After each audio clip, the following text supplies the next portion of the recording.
Hello and welcome back, my friends. Before we begin today, I just want to say this. If you've ever felt like you're failing at learning English, this message is for you.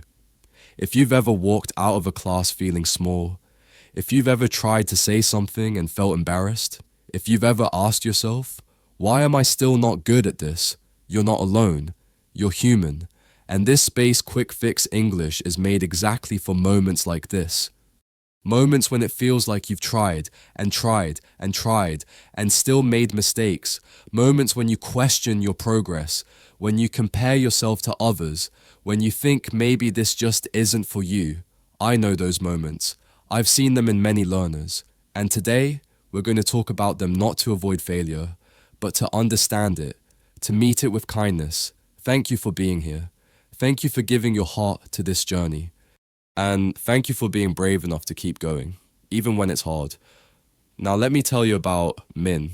Min is from Vietnam. She's smart, kind, and works harder than most people I know. She had been studying English for 4 years. One day, she went to a job interview and couldn't answer a single question in English. She froze, she panicked, she cried. And afterward, she sent me a message that broke my heart. She wrote, "I think I'm a failure.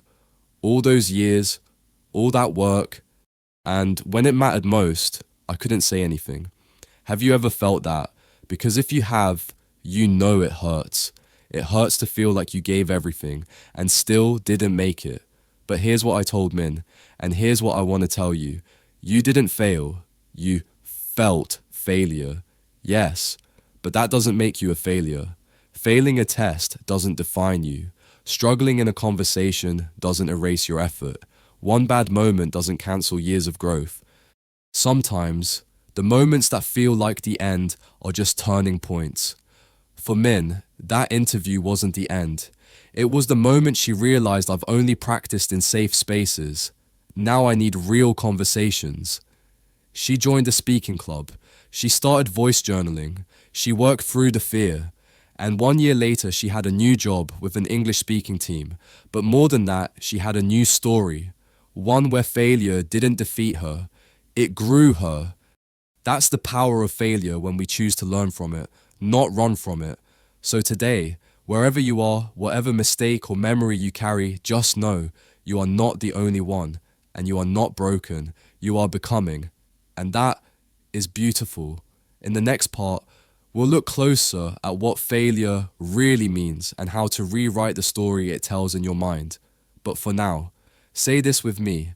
I am not my mistakes. I am more than one hard moment, and I will keep going. Because the truth is, failure is not the opposite of success. It's part of it. Let's talk about what failure really is. Because maybe, just maybe, you've misunderstood it. We grow up thinking failure is something to avoid, something bad, something shameful. But failure isn't a sign that you're wrong for trying. It's a sign that you are trying, that you're stretching, reaching, testing the limits of what you know. Let me tell you about Anna. Anna is from Spain. She used to cry every time she made a grammar mistake in class. "I feel like I'm letting everyone down," she said. But here's what I told her, and what I want you to hear too. Mistakes are proof that your brain is working. They show that you're practicing something new, that you're taking risks, that you're not staying in the comfort zone. The only way to never fail is to never try. And you're here, you're trying, and that means everything. Failure isn't the opposite of growth. It is growth with uncomfortable clothes on. Anna decided to stop hiding her mistakes. She started asking questions in class, questions she used to keep inside. She began to laugh at her errors instead of hiding from them. And slowly, English started to feel lighter. She told me, "I stopped seeing mistakes as signs of weakness. I started seeing them as steps." That shift changed everything. So today, I want you to ask yourself, what does failure mean to me? Does it mean I'm not good enough? Does it mean I'll never improve? Or could it mean that I'm on the right path? You see, we don't get to confidence by skipping failure. We get there by walking through it, feeling it, learning from it, and then trying again. The learners who grow fastest aren't the ones who make the fewest mistakes. They're the ones who welcome those mistakes. They turn them into lessons. So if you made a mistake today, good. That means you're learning. If you forgot a word, froze in conversation, or got confused by grammar, good. That means your brain is absorbing new things. And if someone laughed at you or judged you, that says more about them than it does about you. You're brave for trying. Don't let anyone take that away from you. In the next part, we'll look at what failure feels like on the inside, those quiet thoughts that say you're not good enough, and how to answer them with love.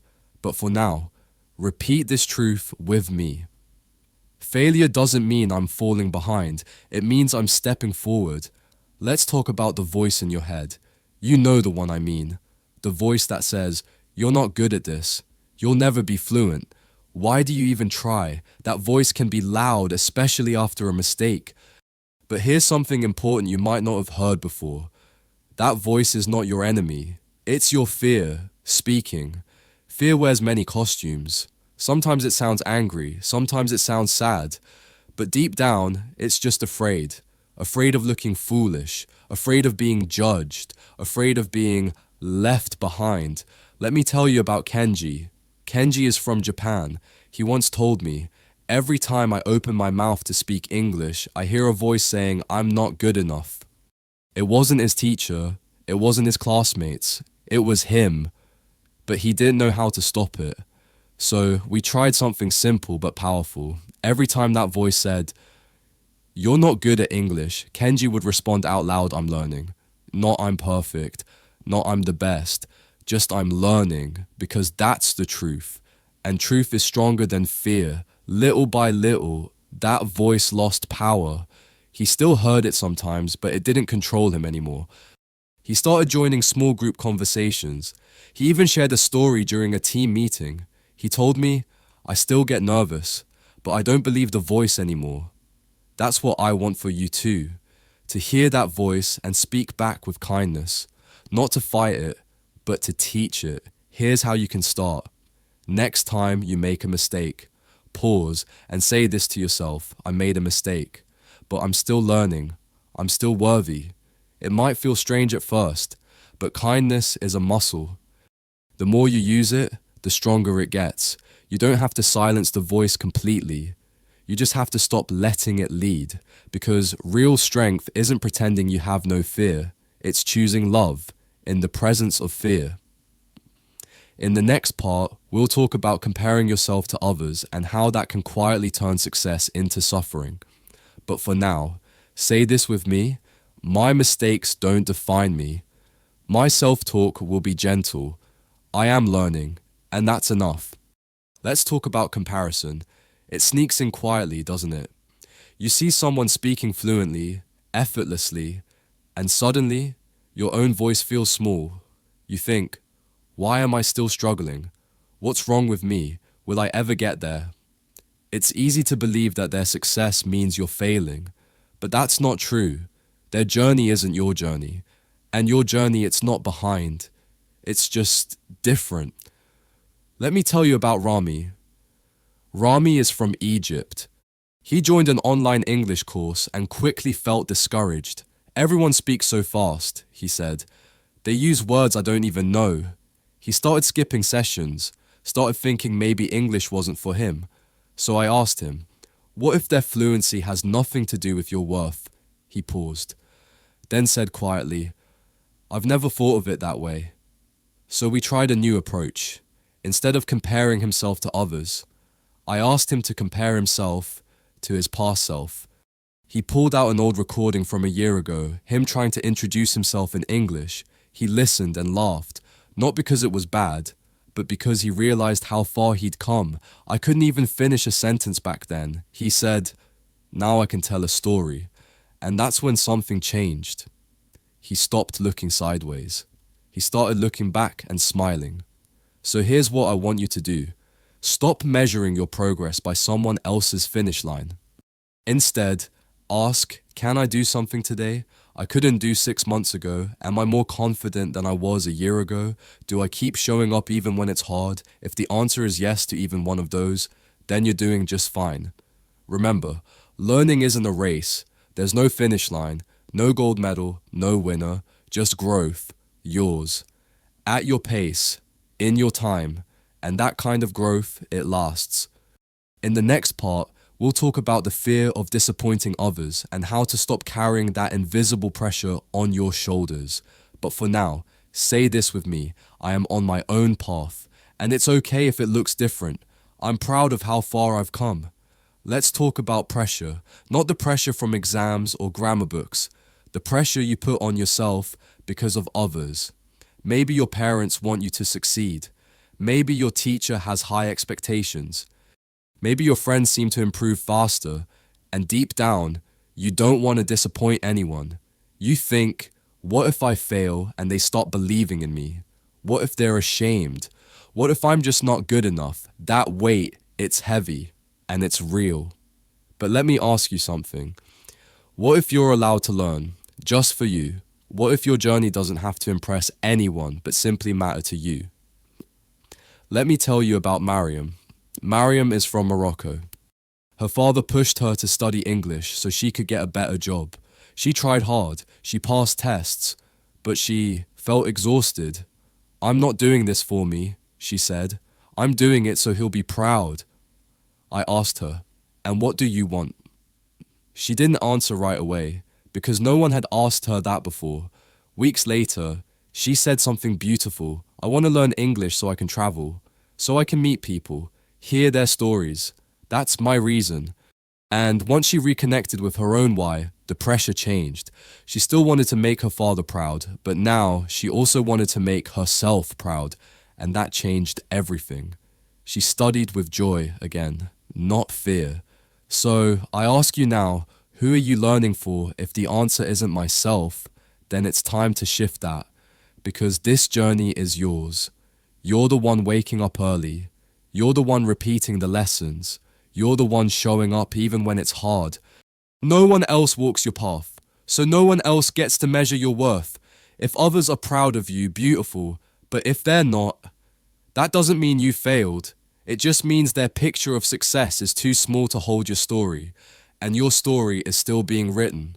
So today, I want you to say this, I'm learning for me, not to be perfect, not to be praised, but because I deserve this. In the next part, we'll talk about turning every mistake into a powerful lesson, how to make failure your teacher, not your enemy. But for now, carry this truth. You don't need to prove anything to anyone. You're already worthy. Let's talk about mistakes. Not just what they are, but what they can become. Because every time you make a mistake in English, you face a choice. You can shrink, or you can grow. You can hide, or you can learn. But first you have to see mistakes for what they truly are, opportunities. Let me tell you about Hugo. Hugo is from Brazil. He once gave a presentation in English and accidentally said, I am boring instead of I am bored. Everyone laughed, even the teacher. Hugo felt humiliated. He didn't speak again for 2 weeks. But later, during a private session, he told me, I wish I could forget that day. And I said, or what if you remember it differently? Because here's the truth. That mistake taught him something he never forgot. And after that day, he never made that mix-up again. What felt like failure became a foundation, because failure doesn't erase progress. It builds it. Hugo started collecting his mistakes like treasures. Every wrong word, every confusing moment he wrote them down, reviewed them, reflected on them. And do you know what happened? His fear started to fade. He told me, now when I make a mistake, I think good. That's one more thing I'll never forget. That's the mindset I want you to try. Instead of saying, I messed up, try saying, I learned something. Instead of hiding your mistakes, study them, laugh at them, let them teach you. Because every mistake means you're doing something new, something brave, something your past self couldn't even try. So how do we turn mistakes into growth? We stop seeing them as stop signs and start seeing them as signposts. Each one says, this is where you grow. So next time you say something wrong, smile. Next time you get stuck, pause and breathe. and then say to yourself, this is part of it, this is learning, this is how I get better, because the people who speak fluently, they made 1,000 mistakes before you ever heard them speak. You're just seeing the result, not the journey. In the next part, we'll bring it all together. We'll talk about rewriting your story, not as someone who failed, but as someone who is becoming. But for now, repeat this. I don't fear mistakes. I learn from them. They're not proof I'm bad at English. They're proof I'm doing the work. So here we are. You've come with me through 6 parts of honesty, reflection, and healing. And today, we bring it all together. Because this isn't just a story about failure. It's a story about becoming, about who you're learning to be, not just in English, but in life. Let me tell you about someone one last time. Her name is Lila. Lila is from Turkey. She once told me, I've failed so many times. I don't even know what success looks like anymore. She felt tired. She felt invisible, like her efforts didn't count because her English wasn't perfect. But over time, Lila began doing something small. Each night, before bed, she'd write down one thing she did that day in English, even if it was tiny. I listened to a podcast. I read one paragraph. I tried to speak, even if I froze. At first, it felt silly, but then she started to see it, a pattern, a heartbeat, a rhythm of effort, small and steady, and slowly, her confidence returned, because success, it isn't loud, it's quiet, it's consistent, it's you showing up again, even when no one's watching. And failure, it isn't the enemy, it's just part of the path. So today, as we close this chapter, I want to ask you, what would happen if you stopped being ashamed of your struggle? What would happen if you wore your mistakes like medals, not scars? Because every time you kept going after a hard moment, every time you whispered, I'll try again, every time you gave yourself grace instead of punishment, you were succeeding, even if no one clapped, even if no one saw, you saw. You felt it, and I see it in you, too. So wherever you are in this moment, maybe in your room, or on a bus, or walking through your day, pause, put your hand on your heart, and say this, I'm not failing, I'm learning, I'm not broken, I'm becoming, I'm not behind, I'm on my way. And you are. Thank you for walking this journey with me. Thank you for trusting Quick Fix English to be a gentle part of your day. I hope you come back to this series whenever you forget how far you've come. You don't have to be perfect. You just have to be kind to yourself and keep going. That's real success. We'll meet again soon. Until then, take care of your heart, take care of your dreams, and never stop believing that your voice belongs here. Because it does.